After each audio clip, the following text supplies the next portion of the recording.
সাকিব আল হাসানের সাথে নাফিসা কামালের পরকীয়া যা নেট দুনিয়ায় ভাইরাল।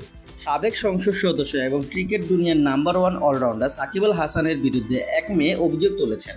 তিনি বলেছেন সাকিবকে নাফিসা কামালের সাথে হোটেল সোনারগাঁতে দেখেছেন।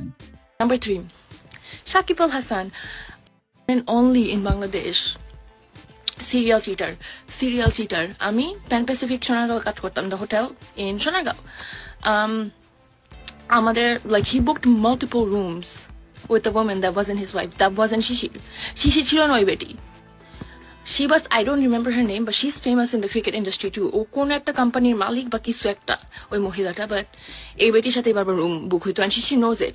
যেই বেটা এরকম করতে পারে, you think this guy will stand up for his own country? No, serial fucking cheater.